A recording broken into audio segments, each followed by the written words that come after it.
país com essa questão do diálogo que está a decorrer. Agora, temos algumas ambições, e não vou dizer todas, mas algumas ambições que nós temos. Se calhar algumas já nem são ambições. Vamos revelar o que vai acontecer nos próximos tempos. A primeira questão, vi aqui o Cremildo a falar de Ana Mola, que só tem um mês de vida, mas tem mais músicas que os outros partidos. Quer dizer, não é só isso. Eu acho que é um pouco de tudo que temos mais que os outros. Outro exemplo é que nós, à tardinha, vamos aprovar com os conselheiros 8 normas de funcionamento interno do partido, desde o regulamento interno, o regimento do próprio Conselho, o regulamento de finanças, o regulamento da Comissão Executiva, o regulamento dos candidatos às próximas eleições. Portanto, temos 8 normas internas que vão ser aprovadas pelo Conselho, pelos conselheiros e ratificadas, naturalmente, na Convenção Nacional. E neste momento eu vos garanto uma coisa, não existe nenhum partido, mas atenção a uma coisa, vocês prestem atenção no que estou a dizer, não existe nenhum partido, nem um tal de 100 anos, que tenha 8 normas de funcionamento interno do partido. Não existe. A Ana Mola vai ser o primeiro. A Ana Mola vai ser o primeiro partido de Moçambique a fazer normas de tudo, de prestação de contas, tudo, vamos ter tudo normalizado. E público, portanto, qualquer pessoa pode consultar essas. Muito bem, são 9, né? São 10 normas ainda. Obrigado, Xemã. São 10 normas que nós temos, normas de funcionamento interno. Outra questão, é bom os outros partidos ou virem negociar conosco agora a rendição, sabe?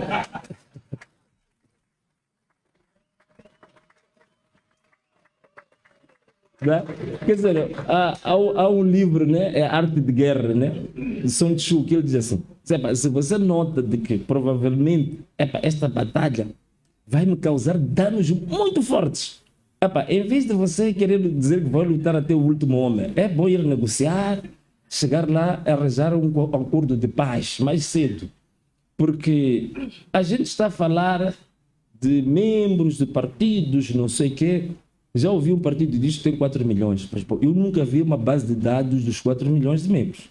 Há um outro partido que eu estive lá, disse que tem 200 mil, mas eu estive lá, nunca vi nenhuma folha em Excel que falava dos 200 mil. Então significa que esses partidos, o que acontece é que lançam um número que convém quando a imprensa está por perto, mas se a imprensa um dia ir perguntar também, mas quero ver a base de dados, nenhum deles vai mostrar. Mesmo esse que também diz que tem 100 anos, não vai mostrar a base de dados. Agora, a base de dados é pública. Qualquer cidadão adentrar e verificar quantos membros nós temos. Olha, lançamos a plataforma ontem. De repente, congestionou. O que aconteceu? Afinal de contas, quando fomos fazer a análise como devia ser, verificamos que congestionou porque o próprio sistema não estava a aguentar o número de pedidos para ser membro. O processador...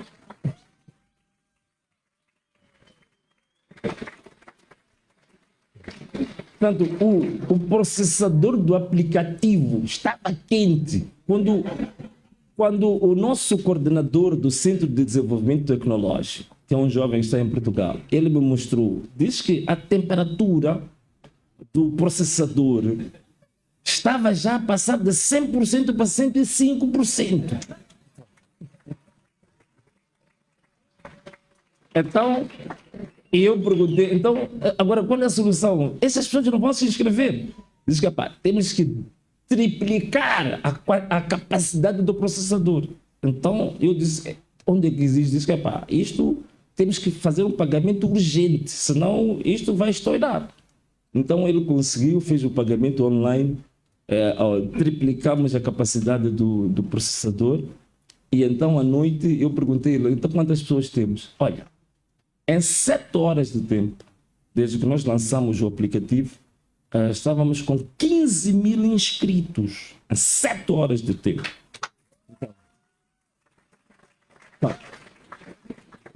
Agora, fui descansar, aconteceram muita coisa, não sei. Agora deve ser 100 mil ou 300 mil, não sei. Mas a verdade é uma que eu vos garanto. Pediu reforço da segurança, porque uma das coisas que vão investir não é apresentarem um projeto político alternativo bom para o povo ou fazer mobilização política para ganharem membros. Não, o que eles vão tentar fazer agora é abater o nosso sistema, é o único investimento que vão fazer. Então, o que nós estamos a fazer agora também é reforçar as defesas. Então, vamos reforçar as defesas e acredito que até a próxima Convenção Nacional, de certeza absoluta, a Ana Mola terá no mínimo 3 milhões a 3 milhões e meio de membros inscritos e comprovados. Comprovado.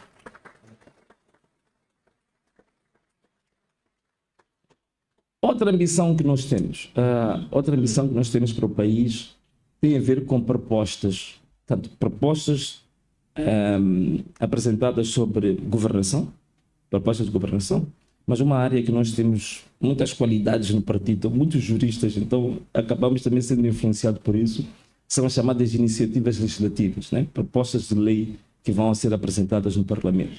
Temos muitas propostas, então queremos, nos próximos tempos, dominar a nível nacional a produção de propostas legislativas, quer dizer, não pode haver, nem o próprio Parlamento não pode produzir leis como a Ana Mola vai produzir, propostas de lei como a Ana Mola vai produzir. Portanto, essa é uma das nossas ambições. Mas a maior ambição de todas, acima de tudo isto, é continuarmos a contar convosco, sobretudo os nossos convidados especiais estão aqui, com vossa amizade, com vosso apoio, e podemos contar com o vosso abraço até onde Deus permitir. E muito obrigado a todos por terem me ouvido.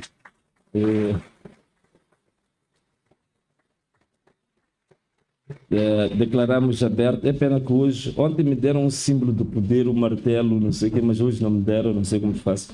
Porque já devia dizer que declaro aberta a sessão do primeiro Conselho Nacional da Ana Mola e bater, mas bom, hoje não trouxeram talvez dar um murro assim da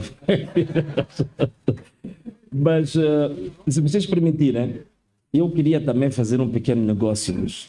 Mas, inicialmente, nós tínhamos um método que dissemos que temos que abandonar. Queremos fazer alguma coisa para o partido, a gente manda pedidos. Estamos a pedir dinheiro, dê lá 10 meticais, dê lá 15, porque queremos fazer isso. Alguém disse, está bem, você pode fazer isso no início, mas não pode ficar muito tempo a andar a pedir às pessoas. Então, o que a gente faz agora? A gente cria alguma coisa muito atrativa, que pode custar 10 meticais. Então, quando a gente olha e vê que as pessoas estão com os olhos regalados, maravilhados, apesar de custar 10, a gente diz é 1000. Só paga 1000, então a gente consegue financiar o partido assim. Então, é o que vamos fazer nos próximos tempos, né? Mas não é uma coisa que custa 10, isto custa muito mais. São apenas 90 camisetas destas. Estas camisetas aqui foram feitas, o design e a impressão foram feitas pela maior serigrafia do continente africano. Estive lá com eles, chamaram os melhores designers. Eles dizem que fazem melhor que a inteligência artificial. Então, os designers fizeram a proposta para mim. E, para além disso, esta camiseta tem marcas, tem elementos identitários únicos. Impossível fazer fake dessa camiseta. Há marcas aqui que eu não posso mostrar tão já, em que determina se a camiseta é original ou é falsa. E eles produziram isto. Tem esta é verde e tem uma preta, material de altíssima qualidade para a África, que é um continente quente, e que então produzimos 90, que vão estar à venda hoje. Não é para ficarem admirados com o preço que vou dizer, é altíssima qualidade, não é brincadeira. 2.000 meticais. Mas eu vos garanto uma coisa: a pessoa que tiver essa camiseta, é bom colocar a camiseta num ambiente familiar. Porque se for para a rua, o risco de arrancarem a camiseta, de bater...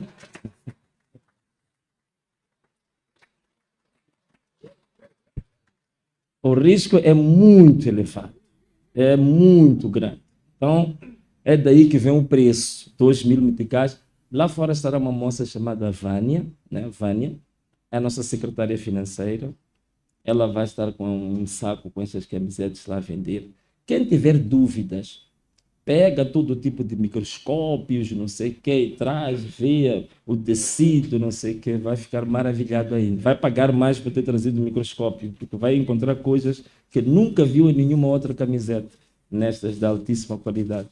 Bom, esta é a promessa que eu tinha feito aos meus colegas, que eu queria fazer algum financiamento ao partido. Então, eu investi um certo valor. Então, todos os lucros que saírem dessas camisetas vai ser a minha primeira contribuição para o partido da Ana Mola. Então, vou entregar as finanças para levar isso. Então, caros amigos, declaramos aberta a sessão, a primeira sessão do Conselho Nacional do Partido Ana Mola. Muito obrigado a todos.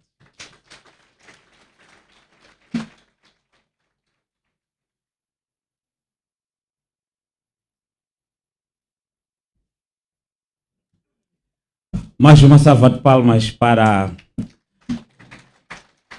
esta doação que acabamos de receber. Obrigado. Até pensei que as camisetas iam sair a leilão. Começamos a levantar. Quem paga mais? Aqui na sala. Obrigado. Quero desde já informar que vamos dar seguimento ao nosso programa e para passar de um momento para outro, vou convidar um jovem que vai nos declamar um poema e logo depois vou convidar o Dr. Evaristo, que vai moderar os debates que temos hoje aqui na sessão. Então vou convidar desde já o poeta. Peço rapidamente para que ele possa entrar, o poeta Milton. Peço que lhe concedam também o microfone. Peço urgentemente que lhe concedam o microfone ao poeta Milton, que é, por sinal, nosso membro do partido. Uma salva de palmas para o nosso poeta. Esse é um partido cheio de talentos. Vou pedir rapidamente que concedam o microfone para ele.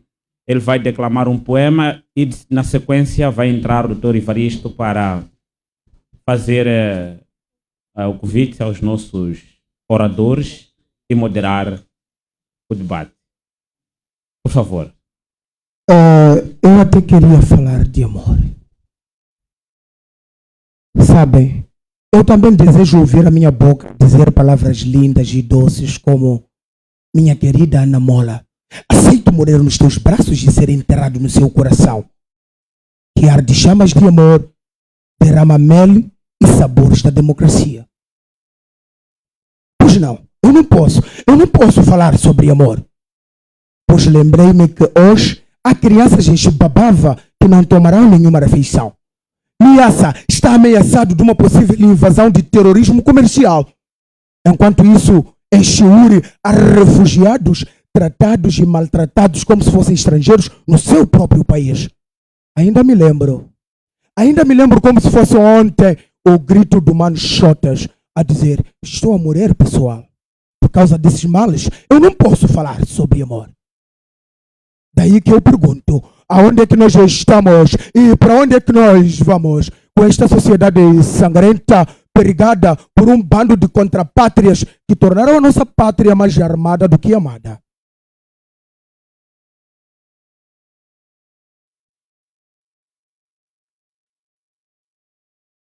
É um hino. Há rios vermelhos em Cabo Delgado, aqueles rios anti-agrários que nascem de chuvas de tiros, aqueles tiros que caçam venâncio todos os dias. Enquanto os desocupados estão preocupados em sabotar a Ana Mola, os aviões roncam no espaço. Enquanto isso, os tratores ralham, roem a terra de Nhatimba Mutota, desmentindo a independência. Deixem eles fomentarem mentiras, porque a minha boca lhes incomoda. Mas enquanto eles fazem isso, eu na beira me sento. para lhes dizer que acho que a hora já chegou.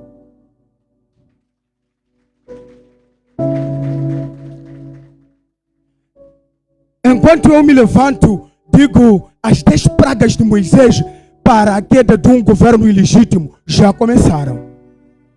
E eu não sei por que se complicam tão cedo ainda. Pois os problemas começaram ontem. Com a implementação de Ana Mola, as coisas para eles se complicarão ainda mais.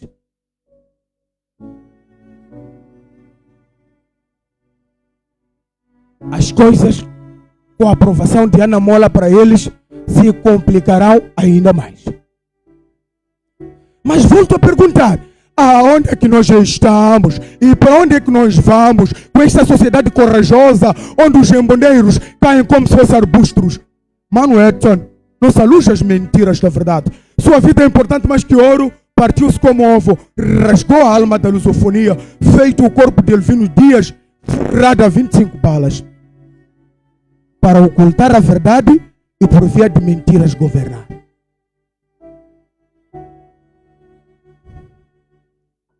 Oh, meu senhor, encosta a minha nação do terrorismo e desastres naturais. Tira este povo na boca daqueles felinos, aqueles leopardos vermelhos que cozem as estradas de sílabas e alcatrão as suas contas bancárias. Nós merecemos, meu senhor, pois na beira hoje gritamos Ana Mola! Ana Mola! Boa tarde e boa festa.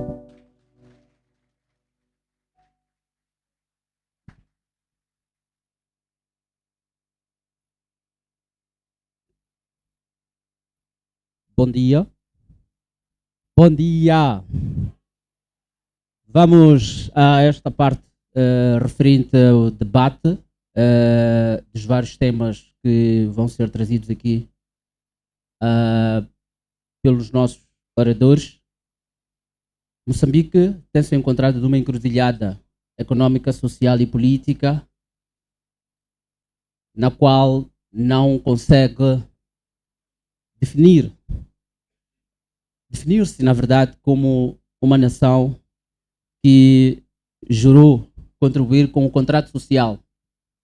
E esta visão, esta situação tem estado a ser visível através de vários estudos, através de várias análises, através de vários documentos que assim comprovam. A encruzilhada económica, social, política acaba encontrando a sua maior manifestação pela incapacidade do país poder alcançar níveis que se esperam. É no âmbito desta toda situação, é no âmbito destas vertentes todas que nós hoje vamos entrar num mar de apresentações, de debate e também compreendermos de que forma o Ana Mola poderá contribuir para a alteração deste Estado. Parte do que falamos aqui, ou de que vamos falar, acaba estando alicerçado no próprio programa do próprio partido e que vamos também fazer menção dela. Para este momento vamos ter oradores. O Presidente acabou tirando-me palavra na apresentação de alguns destes oradores. Há quase 40 anos trabalhou nas grandes instituições, ou com grandes instituições, aliás, assim é que é, trabalhou com grandes instituições económicas, as chamadas instituições dos Bretton Woods, que todos conhecem, o Banco Mundial, o Fundo Monetário Internacional. Também esteve ligado a vários programas governamentais, na assessoria destes programas, como também tem estado a evidenciar-se em analisar aquilo que é o cenário económico nacional, tem feito estudos paralelos daquilo que são as perspectivas de crescimento económico, perspectivas económicas, macroeconomia, microeconomia, bem como assuntos ligados à planificação do Estado moçambicano, a reformas ligadas às áreas fiscais e outros elementos. Está relacionado à criação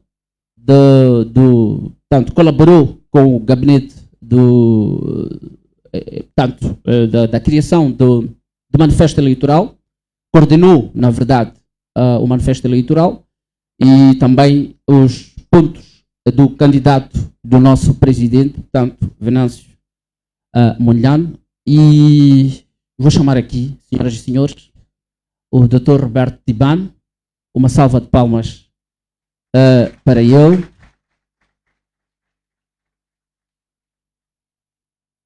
Estávamos a conversar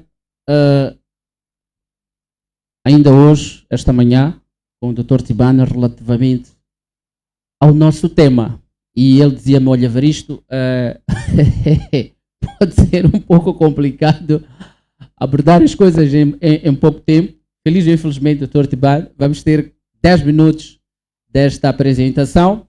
Aliás, queria aproveitar já a sua chegada, a sua presença aqui para dar um ponto de ordem em relação aos aspectos, digamos, de como é que vamos fazer isto. Teremos várias apresentações. A primeira vai ser feita aqui, depois vamos ter a segunda e a terceira, e vamos entrar em contato online com alguns dos nossos oradores. Este é o vosso momento. No final, vamos ter momentos, vamos fazendo apontamentos. Quem tiver questões lá para o fim, vamos todos encadear. Nós vamos deixar momentos de apresentações diversos e depois vamos continuar. Dr. Tibane, seja bem-vindo. O tempo é seu.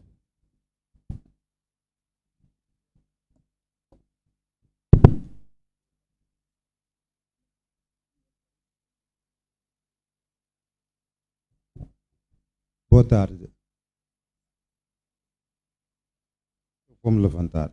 Desculpa-me, porque eu não posso falar sem ver o presidente.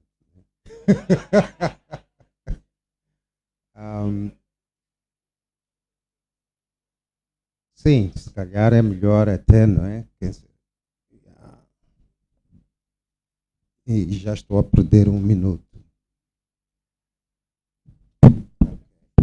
Eu não vou conseguir seguir as coisas que eu tenho. Obrigado. Não vou poder seguir as coisas que eu tenho aqui. Porque quando eu estou a falar a arrumar-me, porque realmente não temos muito tempo, né? Eu não quero ser o responsável por isso. Não vou conseguir falar das coisas que tenho aqui. Porque mesmo que eu fosse ler, são 7 páginas que eu escrevi há uma semana, quando o presidente me pediu para eu falar e convidou-me. Muito obrigado pela honra.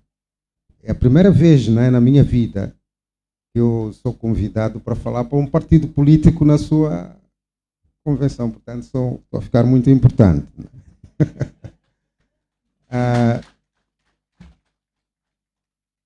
E, sobretudo, não sendo membro do partido, mas simpatizante, não é?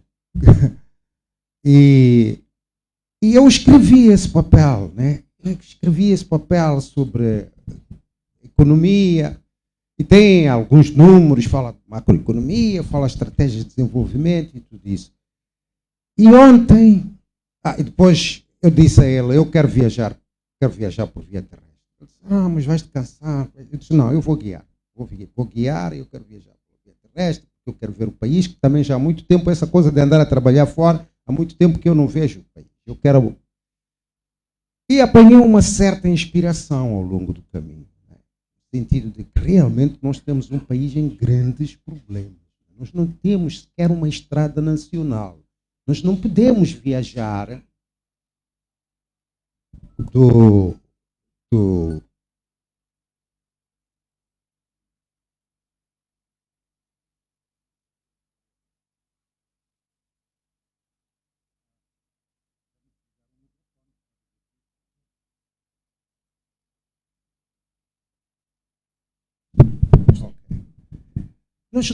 Obrigado. Nós não temos sequer uma estrada nacional.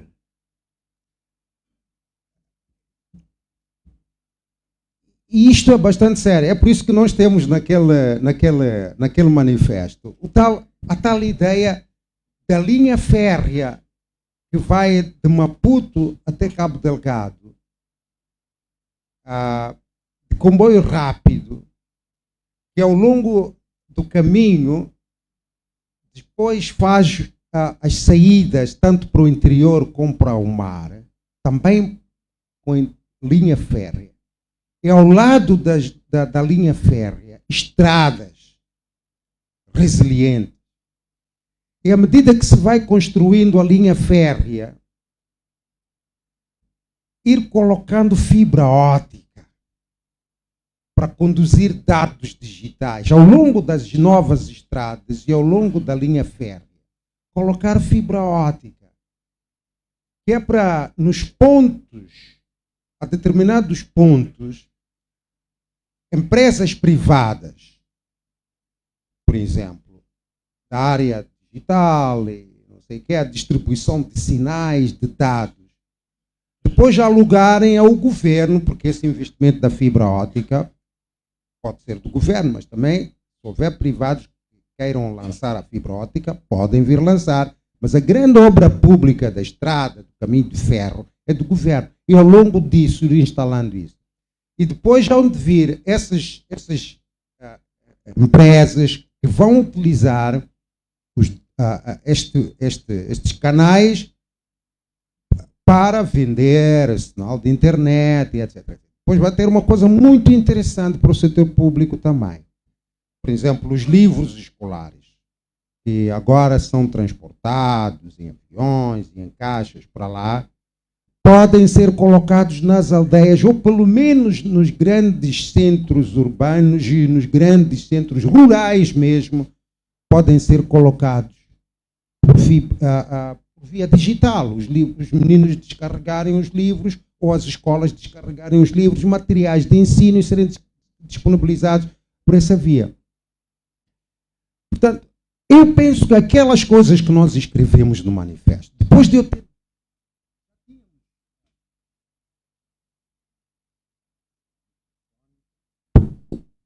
já tínhamos falado, visto isso, porque o processo do manifesto foi um processo interessante. Muitas pessoas dizem, doutor Tibana escreveu o manifesto. Não, doutor Tibana não escreveu o manifesto. Nós escrevemos o manifesto. Nós tivemos várias sessões, horas de debate virtual. Depois eu ia para casa, pegava naquelas coisas e arrumava. Nós temos uma coisa muito interessante. Eu chamo, quando o engenheiro Venâncio me pediu para...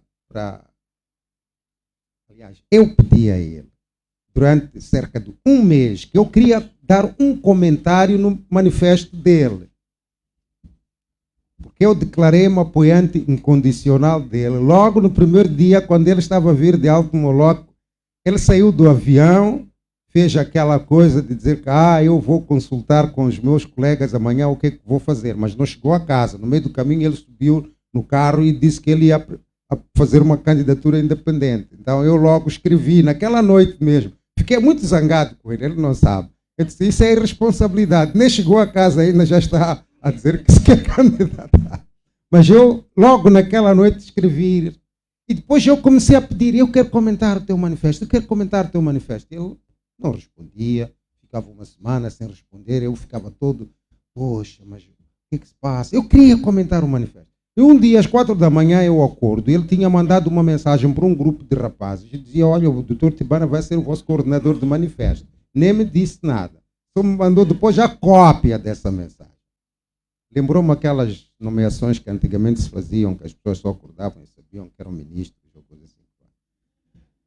Bom, mas a coisa mais interessante é que eu penso a ele, só que pronto, já que me deu essa tarefa, dá-me lá, o que é que vocês têm? Porque eu não posso partir de nada, né? Então ele manda uma coisa de 3 páginas, que era o primeiro rascunho que eles tinham do manifesto. Eu peguei o manifesto e começo a ler, naquelas 3 páginas, e começo a ler. E era, vamos acabar com isto, vamos acabar com aquilo, vamos acabar com isto, vamos acabar com aquilo. Uma coisa, e disse, bom, eu peguei naquelas 3 páginas, eu disse, ok, pronto, vamos lá fazer brainstorming então. Vamos lá sentar e discutir como é que nós vamos acabar com estas coisas todas. E foi assim que o manifesto acabou. A agenda, eles já tinham traçado, quer acabar com isto, acabar com aquilo, acabar com isto. Eu disse, ok, agora vamos acabar com isto, mas primeiro como? E depois, quando acabarmos com isto, o que é que vamos construir no lugar disso? E foi assim que nasceu o manifesto, numa discussão com todos os delegados. Portanto, eu não escrevi nada. E depois eu ia juntando. Fui um bom secretário, eu acho. Né? Eu ia juntando. Eu estou a gastar tempo porque eu não posso falar de economia em 10 minutos. Eu acho que é importante que as pessoas saibam que os projetos coletivos nascem de um trabalho coletivo. Não são projetos individuais.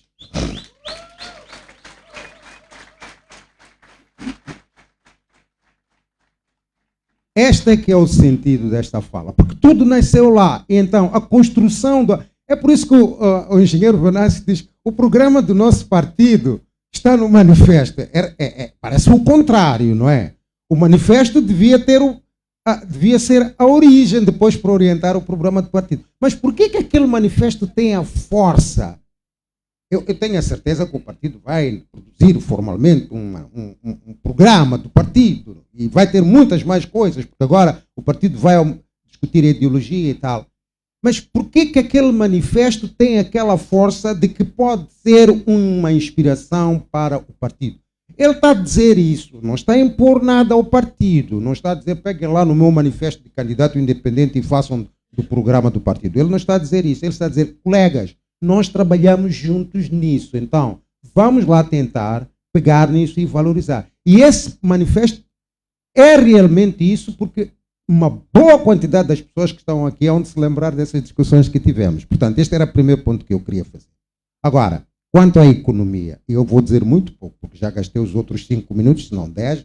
Agora, quanto à economia, a minha inspiração para falar de economia é o que é que a Venância, o que é que a Venância espera? Ou o que é que nós devemos pensar quando pensamos na Venância?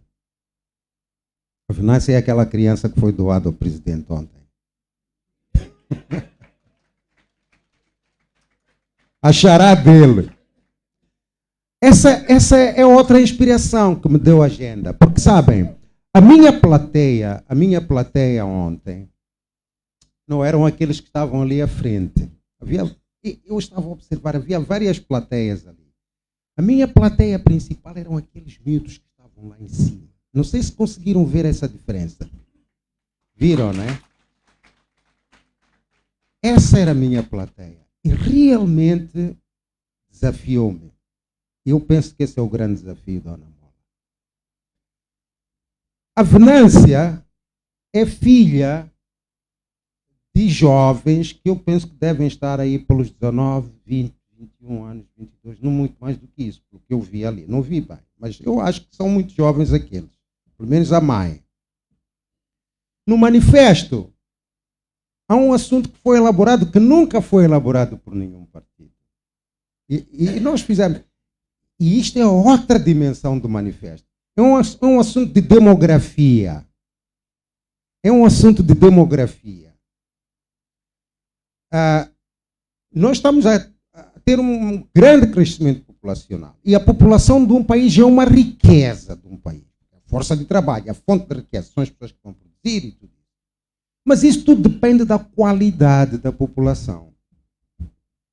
Depende da qualidade da população, da sua educação, da sua saúde, da sua instrução, da sua energia para trabalhar. Porque ter uma população que não tem as qualidades necessárias para ser produtiva torna-se um peso, torna-se um fator de atraso, de subdesenvolvimento. E quando eu estava a escrever o manifesto, falei com muitas pessoas, até pessoas dos vários partidos até. Eu falei com pessoas de vários partidos que me deram ideias. Porque até algumas pessoas que ficam frustradas com os seus partidos vieram me dar ideias para o manifesto do presidente Venâncio. E aquela ideia da demografia que nós temos ali, que é única, foi-me dada por um empresário. Não sei se eu já tinha dito alguma vez ao presidente Venâncio, mas nunca disse a muita gente, e não vou nunca revelar quem é um empresário. Foi-me dada por um grande empresário. Aliás, por um empresário de um grande grupo econômico em Moçambique, que disse: Tibana, nós temos um grave problema. Nós estamos a trabalhar, nós estamos a recrutar jovens. É um grupo econômico que trabalha em várias coisas, e uma das coisas é a agropecuária. Nós estamos a trabalhar, estamos a recrutar agentes da agricultura. Nós, para contratarmos um jovem que sai do Instituto de Agronomia e termos, para conseguirmos nós recebemos 100 candidaturas e temos que entrevistar 10 para ficarmos com um. Então, nós temos um problema de qualidade da força de trabalho e da produtividade da força de trabalho. Se a Venância crescer até aos 24 anos, recebendo o tipo de educação, os cuidados de saúde que estão a receber as crianças de hoje, quando a Venância tiver 19, 20 anos, a Venância vai ter uma produtividade como trabalhadora que vai ser somente 40% do que devia ter se ela tivesse recebido uma boa educação, uma boa nutrição, uma boa saúde. Esta estatística é extremamente importante, porque esse é o futuro das Venâncias e dos Venâncios que nascem hoje. Portanto, nós estamos a falar, estamos a olhar, eu estava a olhar para aqueles jovens que estavam lá em cima. Esse é o nível de produtividade de força de trabalho deles neste momento, ou mais baixo ainda. Eu tenho aqui preparado, eu vou deixar, porque não deu 10, eu criei uma corda para poder mostrar aqui. Eu tenho a desagregação dessas estatísticas por províncias. Essa de 40% de capacidade produtiva em relação ao potencial que essa criança vai ter daqui a 20 anos, se ela tiver a educação e a saúde que estamos a dar hoje, não é? É a média do país, mas há províncias que nem chega a isso. Portanto, a situação é muito mais complicada. E tudo isso o que é? Por que eu estou a relacionar isto com a população? Por que estou a relacionar isto com a população? Porque a nossa população vai duplicar em 2050, nós vamos ter 64 milhões ou coisa assim. É o que nós vamos ter em 2050. E pensam que falta muito? Faltam 25 anos. Faltam 25 anos para 2050. Agora, nós viemos com 50 anos e estamos onde estamos. E agora temos 25 anos e vai duplicar a população. Imagine, não é? E vai duplicar por quê? Porque as crianças, enquanto todos as outras variáveis da população estão a melhorar e tudo isso, nós temos um problema muito grave de fecundação. As crianças, vejam, tomem bem atenção à idade, né? Adolescentes de entre 15 e 19 anos. 15 e 19 anos. Em cada 1000 adolescentes de 15 e 19 anos hoje, em cada 1000 adolescentes de 15 e 19 anos hoje, nascem 250 crianças por ano. Pode parecer pouco, não é? Ok. Agora, o mais grave é isto. É que este número não está a baixar. Este número está a aumentar. Vai atingir o máximo em 2050, quando vão nascer 350, 375 crianças de outras crianças de 15 e 19 anos. Este é o motor que propela esse crescimento da população. Eu tinha números preparados para mostrar que nós temos estes governos todos ainda não fizeram as contas do que é que nós precisamos de fazer para desenvolver este país. Eu costumo ficar muito assustado quando o presidente Venâncio diz 10 anos nós vamos transformar Moçambique e é bom sonharmos em fazer isso, mas nós temos que começar a medir e ver o que se pode fazer em 10 anos e o que é que vai levar para fazer em 2 anos. Porque o Instituto do professor Jeffrey Sachs, que ele é conselheiro das Nações Unidas e trabalhou com todos os secretários-gerais, os últimos 7 secretários-gerais, ou 5, ou sei lá o que, das Nações Unidas. Ele é que é o conselheiro principal. E ele trabalha num instituto sobre desenvolvimento e dirige essas coisas e fez cálculos. Esse instituto e as Nações Unidas fizeram cálculos e cálculos. O déficit que nós temos, eu não me recordo agora dos números, mas o déficit que nós temos para financiar a educação é um número que nunca ouviram. Eu vou deixar os números aqui, onde ficar a estudar no conselho, porque eu não quero dizer número que já não me lembro e estão aqui nos slides que eu não consegui apresentar.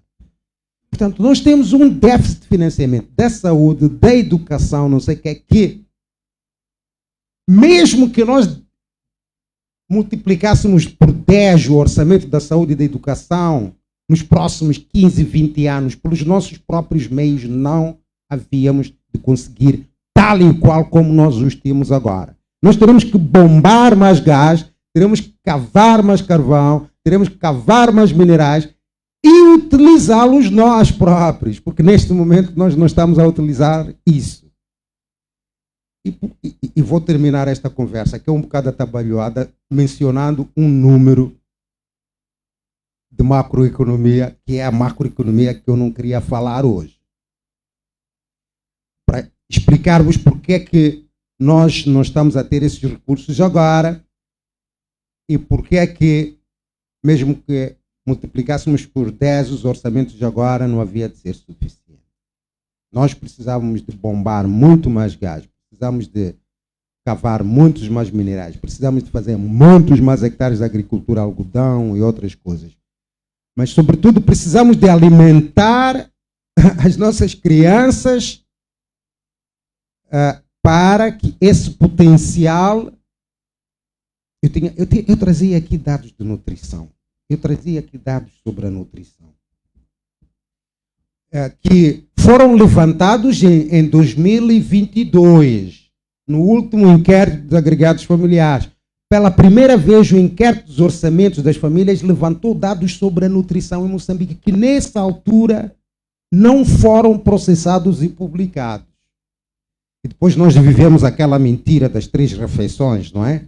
Entretanto, estavam a esconder esses dados e a pôr por baixo da tapete. E, finalmente, em agosto deste ano, a Unicef, o Instituto Nacional de Estatística, foram rebuscar esses dados e trouxeram-nos cá para fora. Eu vou deixar esses slides aqui, para serem impressos e distribuídos aos colegas que estão, porque não posso apresentar aqui. É uma situação... A subnutrição crônica chega a atingir 40% das crianças de até 15 anos. 5. Subnutrição crônica. Essas são as Venâncias. É o futuro da Venância. Se aqueles pais da Venância não tiverem... E essa variável da subnutrição crônica é uma variável que entra naquele indicador de capacidade humana de que eu estava a falar aqui. Porque quando eu estava a falar daqueles 40% de capacidade produtiva, entra isso. É a educação, é a nutrição e é a saúde. E sabem que aquilo que tu alimentas a criança hoje, nos primeiros 4, 5 meses, depois nos outros meses, até atingir os 5 anos, determina o futuro da vida dessa criança. Em termos de capacidade cognitiva, em termos de tudo. Essas são as coisas que eu queria falar hoje. Não era sobre a macroeconomia, mas vou terminar com o número de macroeconomia para dizer por que eu não queria falar da macroeconomia. PIB, por exemplo, que é o número que as pessoas gostam de ouvir. PIB, Produto Interno Bruto, está a crescer e não sei o que é. Por causa dos grandes projetos, agora, mais ou menos isso, 20, 21 bilhões de dólares agora.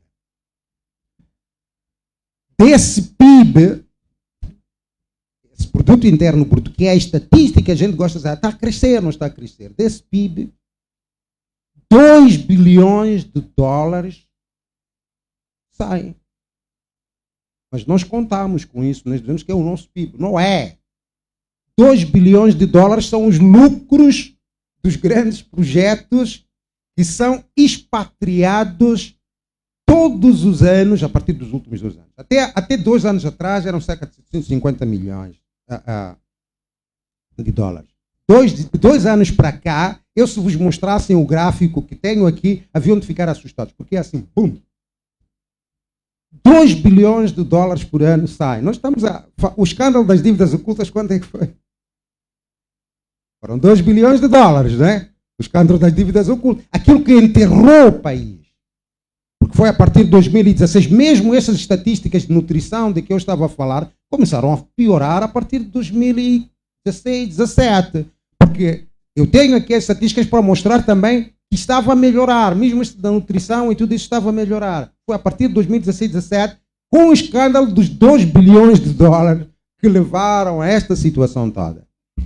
Ok? Mas todos os anos estão a sair 2 bilhões de dólares de Moçambique, produzidos por moçambicanos, que nós dizemos que é o nosso produto, e não é. Ok? Portanto, quando ouvem falar do PIB, é por isso que eu não quis falar macroeconomia aqui, quando ouvem falar do PIB, sempre descontem isso. Descontem os 2 bilhões de dólares, porque esses não são nossos. Faz parte desse número do PIB. São lucros que estão exportados licitamente, não é roubo. Aí ainda não estamos a falar daquele que sai de outra maneira. Estamos a falar que é direito daquele investimento direto estrangeiro exportar isso. Agora, por que estão a exportar 2 bilhões de dólares? Mas eu tinha que dizer mais uma coisa ainda, que vem dos relatórios do Banco Central, que também analisei e fui tirar este número. É que quando um estrangeiro vem fazer negócio no país, faz um investimento, ok? E começa a tirar lucros. É normal uma parte desse lucro ele voltar a reinvestir no país, não é? Para expandir o negócio, aquele mesmo que está a fazer ou noutros ramos. A coisa mais interessante em Moçambique é que nem $1 dos lucros é reinvestido. Eu não estou a falar mentira. Está lá nas estatísticas do Banco Central. Lucros reinvestidos. Quer dizer, um investidor que vem fazer investimento aqui e depois tira lucro, que é bom também, né? Tira lucro porque ele pôs lá o capital dele. Ele não investe, não tira $1 e investir. Aqui, outra vez, leva tudo. 0 reinvestimento de lucros do investimento direto estrangeiro. Por quê? Aí já é um debate muito mais amplo, né? Vem estas coisas do porquê. Por que as pessoas não reinvestem em Moçambique? Mas o que é que fazem? Levam para fora, depositam em bancos lá fora e depois nós vamos lá pedir emprestado. Vamos lá pedir emprestado. Ou então, eles próprios, quando vêm, porque eles podem vir para fazer investimento outra vez, eles vêm com esse dinheiro, já na forma de dinheiro que eles foram pedir emprestado. Mas é o dinheiro que saiu daqui, são os lucros que saíram daqui, que foram depositados em bancos lá fora. Mas quando eles vêm fazer o investimento aqui, dizem que nós pedimos crédito lá fora para fazer investimento. E depois, quando eles dizem nós pedimos crédito lá fora para fazer investimento, então, nós para conseguirmos, para negociar o contrato, temos que fazer assim. Os primeiros anos das nossas operações aqui tem que servir para pagar esses créditos. Estão a perceber, né? Tem que servir para pagar esses créditos, os primeiros anos, porque nós estamos a investir com dinheiro que nós fomos pedir emprestado. Não dizem que é aquele dinheiro que foi gerado aqui em Moçambique, que não foi reinvestido. Porque se ele tivesse reinvestido aqui, os lucros dele já seriam tributados. Porque aquela parte que ele diz que tem que pagar os lucros, os nossos governos patetas.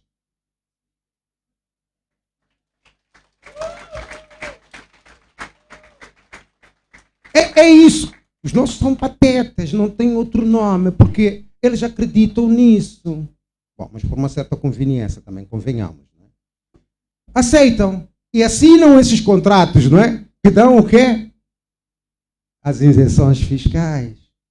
Porque ele tem que pagar primeiro os créditos que ele pediu lá para vir investir aqui e depois aqui. Bom, você fala com os funcionários das finanças que fazem as contas dos grandes projetos. Eu falo com eles sempre. Ah, não, espera, doutor. Nós vamos chegar um momento em que vamos ter os resultados.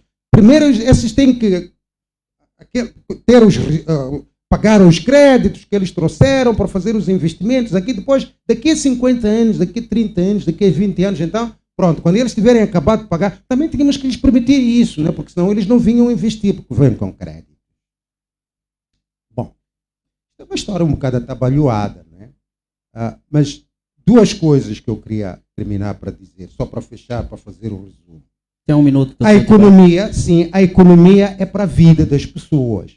É por isso que eu hoje aqui não queria falar de números. Eu queria falar da vida da Venância, do que espera a Venância, de quem são os pais da Venância. E o que os pais da Venância esperam do Anamola?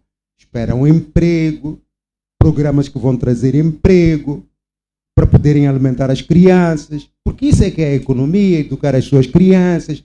Esperam que a Anamola tenha um programa que não permita que aconteçam estas coisas de que eu estava a falar aqui, de governos patetas. Nós não queremos isso. Nós queremos um governo sério que olha para os interesses do país e negocia pelos interesses do país. Portanto, a economia é isso. A economia não são os números. É por isso que eu disse, bom, eu também não sou obrigado, como eu não sou membro do partido, não tenho que obedecer à disciplina partidária, vou-me indisciplinar. Não vou falar exatamente daquilo que o presidente me pediu, que é vir fazer aqui uma análise da situação económica e financeira de Moçambique, começar a citar números bonitos da macroeconomia e isso tudo. Eu vou falar das impressões que eu tenho do que está a ser com esta economia, do que eu penso que são os grandes desafios do Anamola.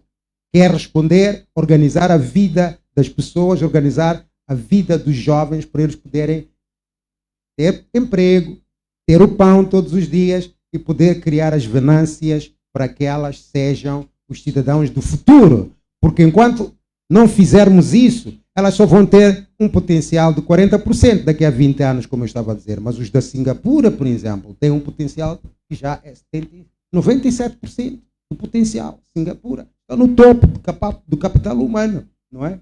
Depois vêm os outros, até os noruegueses, tem Portugal, tem Espanha, tem e nós, e tem os japoneses, e tem isso tudo. Portanto, são essas economias que comandam o mundo. E nós temos que começar a pensar como é que nós nos vamos projetar no mundo como o nosso presidente sonha conosco. Muito obrigado. Peço imensa desculpa. Muito obrigado, Dr. Tebano. Penso que, tal como referimos-nos, mais tarde tomamos os pontos e mais tarde vamos debater alguns aspectos aqui levantados. Seguimos com o nosso segundo tema. Um dos grandes desafios é realmente a maneira, a forma, o método de fazer política em Moçambique.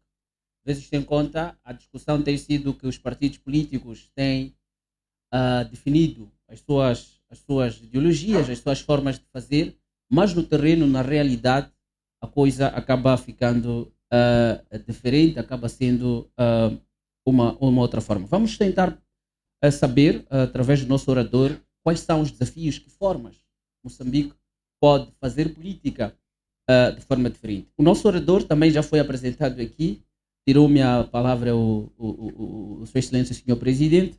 No entanto, ele é tanto angolano. Aos 3 anos de idade teve uma coisa muito, digamos, uma passagem de vida não agradável. Aos 3 anos de idade foi levado à guerrilha, conheceu a guerra como criança soldado, viveu nas matas e teve contato com esta realidade que ninguém gostaria de ter. No entanto, anos mais tarde, juntou-se ao movimento dos escribas, tornou-se jornalista e foi através da TPA, a televisão pública de Angola, onde durante algum tempo esteve a trabalhar. Neste campo minado de confrontação ideológica, acabou tendo posicionamentos que não lhe valeram uma aceitação, daí que teve que sair e continuou no jornalismo através de uma outra entidade de comunicação. Mas é no Folha 8, este jornal conhecido online, que as suas abordagens acabaram sendo bastante profundas. Mas, muito mais do que esta área de comunicação, William Tonet, neste caso, que é o nosso próximo orador, acabou entrando para as lides do direito. Portanto, neste momento está a fazer o seu pós-doutoramento na área de direito constitucional em Angola. Um fato curioso e interessante é o fato que estudou em várias unidades de formação universitária e tem contribuído para uma sociedade civil mais vibrante em Angola. Em maio de 1991, ele esteve ligado como primeiro angolano no processo de mediação de paz, que é chamado como antecâmara, aliás, eu sei que é, do considerado processo de Bicesse. Senhoras e senhores, o nosso próximo orador vai abordar a forma de fazer política em Moçambique. Dr. William, o espaço é seu e vamos a este momento. Vai mesmo logo direto ali para ser visto pelo presidente.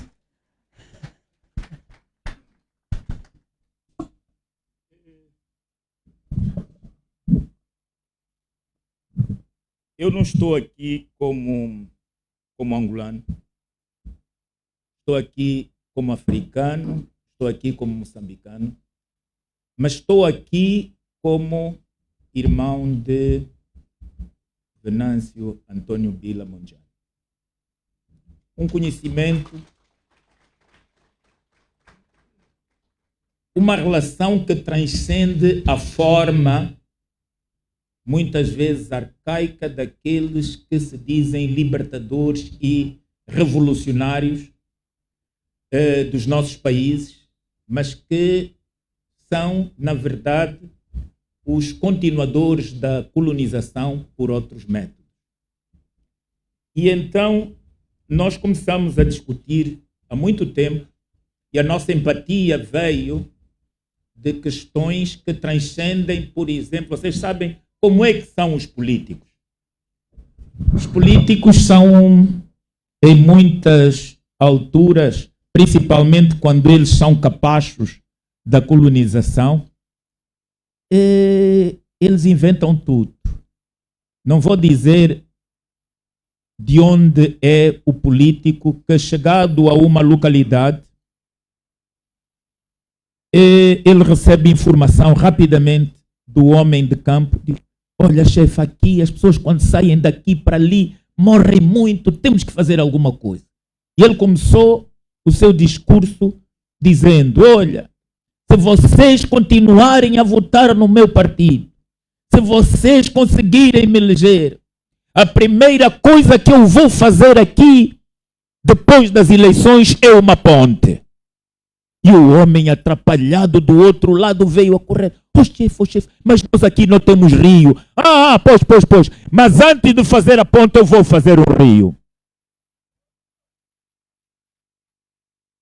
Bom, é a natureza dos políticos que nós temos nos nossos países, infelizmente, e que 50 anos depois, 60 anos depois, o máximo que eles conseguiram fazer, e isso, justiça lhes seja feita, é que o índice elevado de pobreza que foi institucionalizado nos nossos países. Nós, em muitos países de África, não combatemos a pobreza, combatemos os pobres. E o pobre, infelizmente, nos nossos países, e disse aqui o Dr. Tiban, a única vez que o pobre é feliz é quando está a fazer sexo. Porque depois que acaba, ele volta à realidade. Quer dizer, sou mesmo pobre. Daí os índices de natalidade. Os nossos índices de natalidade vêm disso. Não é os gráficos dos economistas, não. É a única prenda que nos dão. Bom, e O engenheiro Venâncio, quando começou a fazer política mais isolada, foi dizendo algumas coisas que era mal interpretado pelo próprio sistema. E o grupo foi dizendo, epá, mas o presidente não devia ter dito isto. E eu lembro-me aqui os nossos companheiros, eu dizia sempre, ao Mutola, ao Diniz, ao Cremito, diz, olha, o presidente é o único que tem uma carta branca para dizer todas as baboseiras. Ele até pode dizer que é Jesus Cristo. Compete depois a task force descodificar o que é que o presidente quer dizer.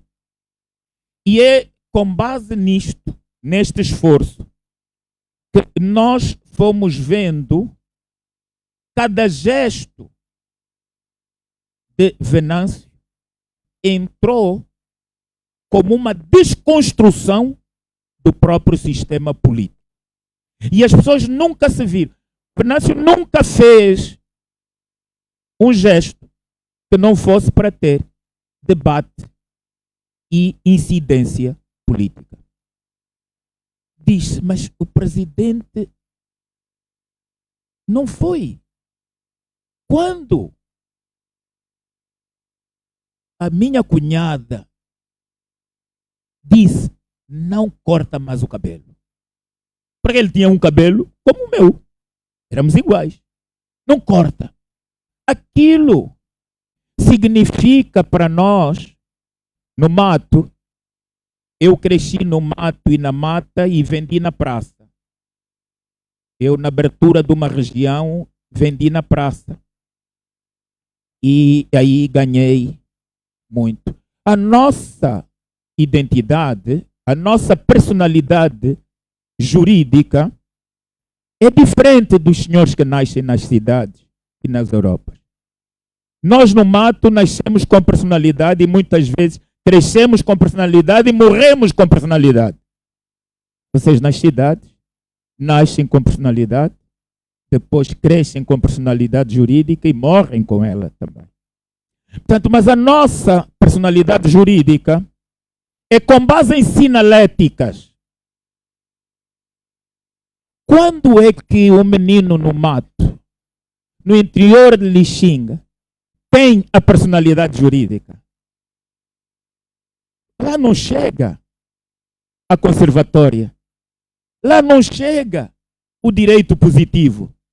Ele tem a personalidade jurídica quando faz a circuncisão.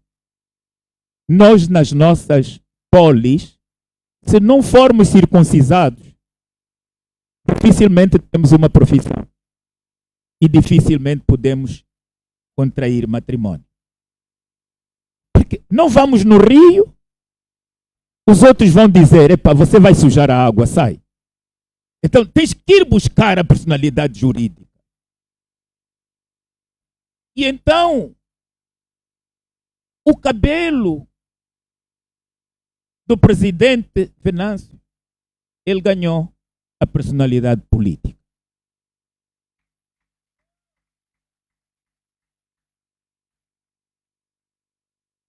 Porque passou a distinguir-se dos demais. Criou uma marca. Esta sua marca. E lembra-me que uma vez nós tivemos uma grande discussão. Porque o presidente disse, cansado de ver tanto sangue jorrar ao lado de si, agora, quando alguém do PIR, da UIR, disparar, nós reservamos-nos o direito de agir em conformidade. E aquilo caiu o Carmo e a Trindade. Quer dizer, estávamos diante de um estado divinal que tinha aparecido agora um monstro a dizer aquelas barbaridades, quando é o modus operandi da polícia. É ou não é? O problema das nossas polícias é que mata primeiro e pergunta depois, morreste por quê? Não era para tu morreres, mas já morreu. Quer dizer, e quando alguém quer desconstruir esta bala verdadeira que há na polícia, ele é rotulado. Por que a polícia não disparou com uma arma de uma bala de borracha? Não. É justamente para matar. Mas não é só aqui. É em todo lado. E então, eu disse, presidente, você não é o pai da criança. O pai da criança da lei de Talião não é este senhor que hoje dirige esta organização. É um rei, Hammurabi. E quando ele diz aquilo, o que ele queria efetivamente dizer? Porque a lei de Talião não é o olho por olho, o dente por dente. Esse é apenas um capítulo. A lei de Talião visa o fim da impunidade. E era o fim da impunidade policial. O fim da impunidade da barbárie. Que ele pedia. Mas só para Moçambique, não. É extensivo para Angola. Mas só para Angola, não. Para Côte d'Ivoire. Para o Congo. Para as nossas Áfricas, onde a instrução policial é para disparar a matar a todas as diferenças. E quem queira manter a coluna vertebral, não ser um caracol, está sempre sujeito a muitas situações. Mas eu disse-lhe, presidente, você para além de Hammurabi, você tem também na própria Constituição moçambicana, pasme-se, algo que lhe defende. Ele disse, olha que não tem, William. Tem, não tem, tem. Presidente, eu já lhe ouvi, agora vá à sua vida. E eu vou lhe mostrar que tem. Então, se nós formos à Constituição moçambicana, no artigo 4º, está lá algo que eu não sei onde o legislador material se inspirou. Pluralismo jurídico. Ora, e fala da coexistência de normas, principalmente quando é para elas resolverem um conflito. Ora, e era isso que ele queria. Resolver o conflito. Bom, mas nós temos esta forma, essa sinalética, e ele depois começa com este discurso. Qual é o problema do presidente Venâncio? Por que ele não pode efetivamente ser gostado? Os que não lhe gostam têm legitimidade. Porque ele simplificou. Ele devolveu a política ao povo. O povo estava arredio da política, meus senhores.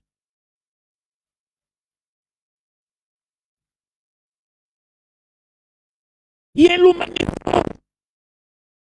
Esse humanismo. Lembrem-se que, meus irmãos, imaginem que eu sou o clone dele por alguns minutos, com exceção da minha cunhada. Levantem a mão, todos. Não era normal vocês levantarem a mão? E ele faz isso com naturalidade e manda a gente olhar para o Senhor.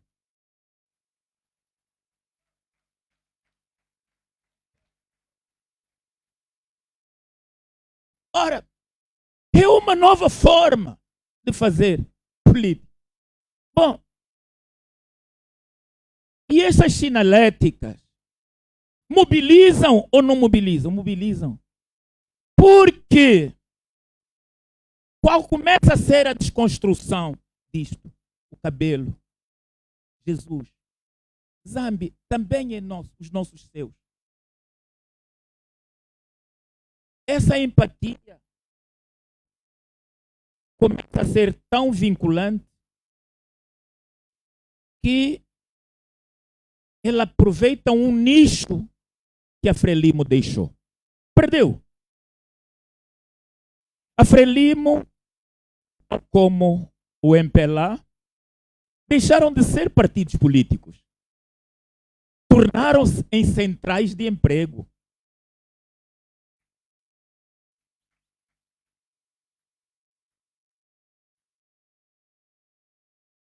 Presidente, é preciso fazer, e vocês vão ver.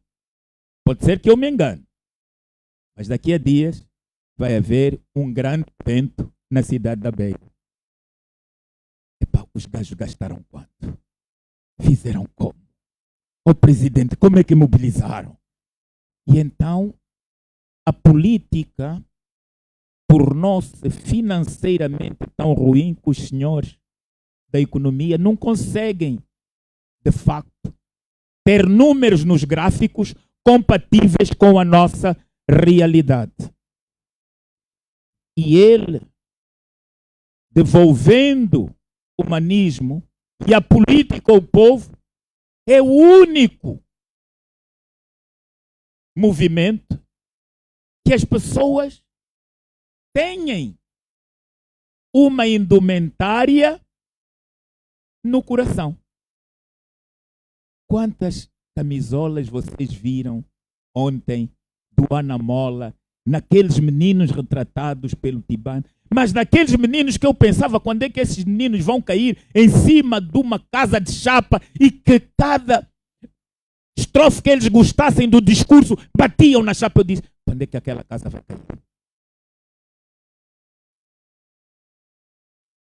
Ninguém tinha uma camisola do Anamola, mas eles são do Anamola mais do que aqueles que têm camisola do Anamola.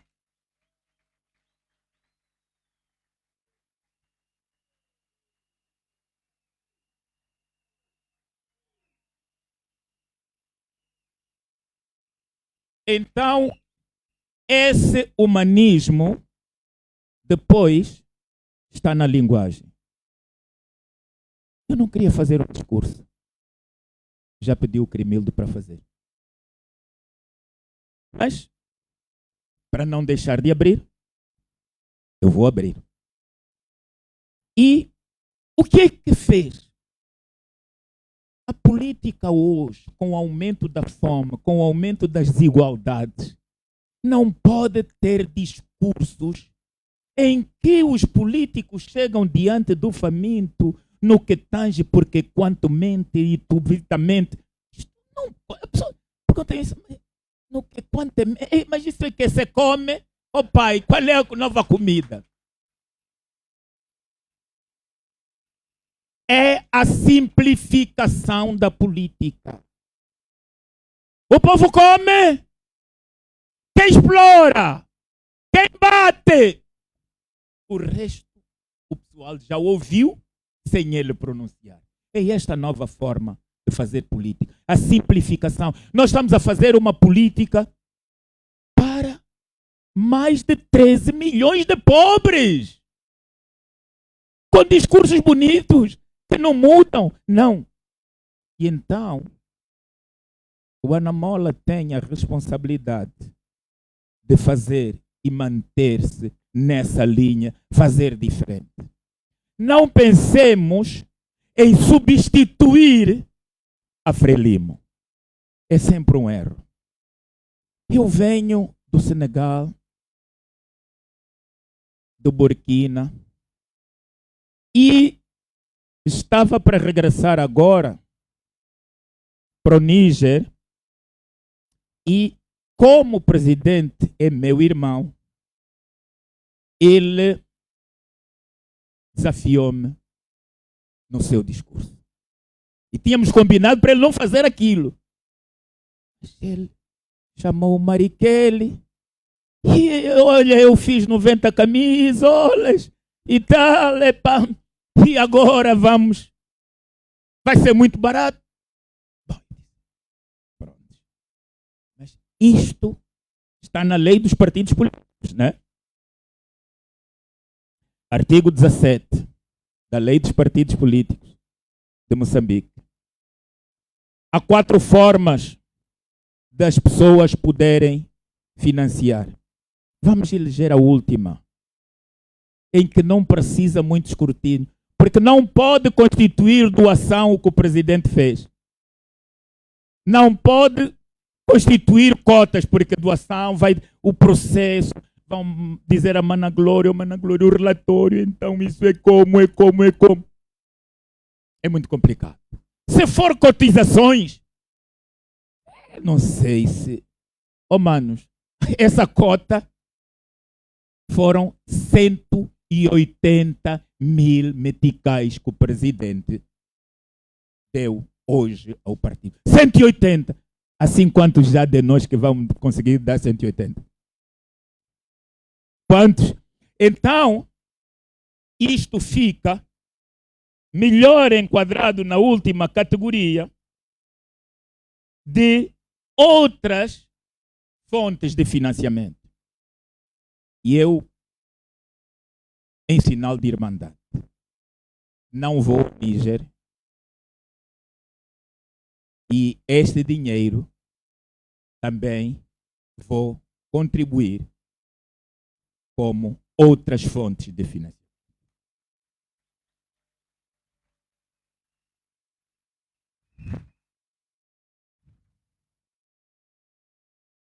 Agora, para terminar, eu fiquei muito preocupado e mudei a minha curta apresentação quando ouvi a presidente do Tribunal Constitucional. Muito preocupado. E eu acho que Conselho Constitucional, e eu acho que o Dr. Wilker também, o Mutola, o Esteves, todos nós ficamos preocupados. Porque é preciso, no pacote que o presidente disse que vai apresentar, e, meus senhores, eu convidava-vos a uma salva de palmas. Antes de saberem por que estão a bater palmas, quero uma salva de palmas.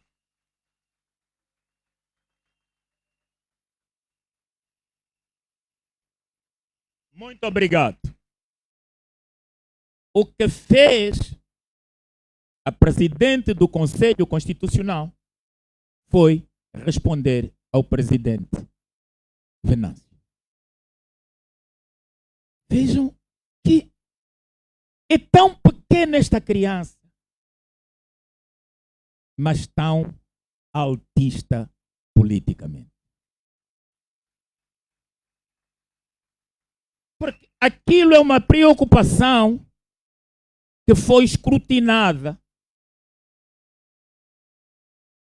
pelo projeto Anamola. A compatibilidade ou a incompatibilidade. E a presidente disse uma coisa que vocês têm a obrigação de escrutinar. Disse que a Frelimo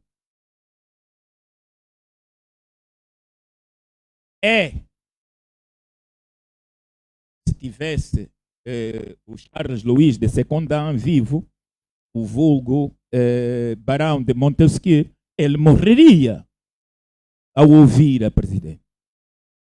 É que o presidente do Tribunal Constitucional diz que há 4 órgãos de soberania. Não há os 3 que nós estamos habituados a saber.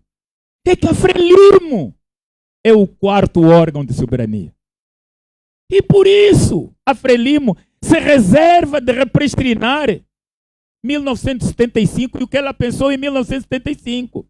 E que, tal como o Maduro, os presidentes da Frelimo vão à Praça dos Heróis, veem um passarinho e dizem: Machel, o que é que fizemos? E o passarinho é Samora Machel.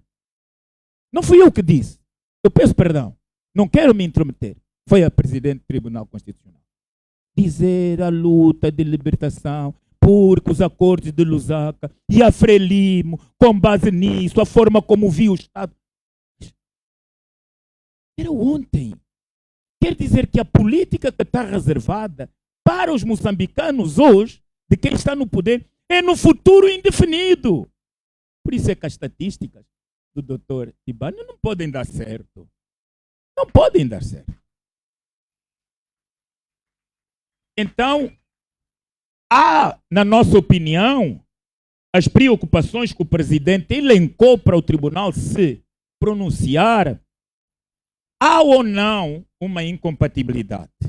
O que diz o artigo 149 da Constituição da República de Moçambique? O presidente da República não pode exercer outra função pública ou privada. E ele diz, não, mas a função dos partidos políticos, sim, mas ela tinha que descodificar a norma jurídico-constitucional e não os conceitos de alguém que está na magistratura do ponto de vista